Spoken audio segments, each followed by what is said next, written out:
રણછોડરાયજીની રથયાત્રા 254મી રથયાત્રાનો ધામધૂમથી પ્રારંભ થયો। અષાઢી એકમના શુભ સંયોગમાં રથયાત્રા ચાંદીના રથમાં બિરાજમાન થયા કાળિયા ઠાકર। મંગળા આરતી અને પૂજા બાદ રથયાત્રાનો પ્રારંભ 7 કિલોમીટરનું નગર ભ્રમણ કરીને મંદિરે પરત ફરશે। રથયાત્રામાં રથ, પાલખી, ઘોડા અને બેન્ડવાજા જોડાયા। સમગ્ર ડાકોર ભક્તિના રંગે રંગાયું। ભક્તો માટે પ્રસાદ અને પાણીની વ્યવસ્થા કરાઈ। 388 પોલીસ કર્મચારીઓનો ચુસ્ત બંદોબસ્ત ગોઠવાયો।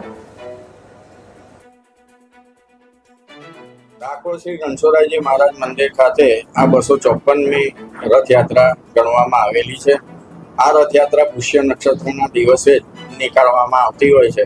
રથયાત્રા 9 વાગ્યાના અધિવાસન બાદ પરિક્રમા કર્યા બાદ 10 વાગ્યાના અરસા સુધીમાં બંને રથો એટલે કે ચાંદીનો રથ અને પિત્તળનો રથ એ બંને રથો બહાર જઈ નગરચર્યા કરશે અને ઘૂમતીની પ્રદક્ષિણા કરી આ પ્રદક્ષિણા 9 કિલોમીટર સુધીની હોય છે।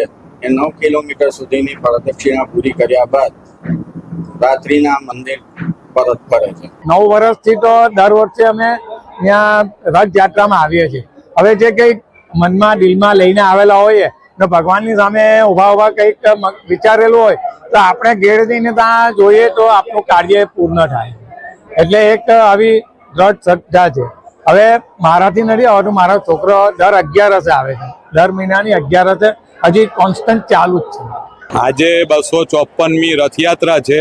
ભગવાનને સોના ચાંદીના રથમાં બિરાજમાન કરી અધિવાસન કરી અને મંદિરની 11 પરિક્રમા કરવામાં આવે છે અને દરેક કુંજમાં ભગવાન બિરાજમાન થાય છે।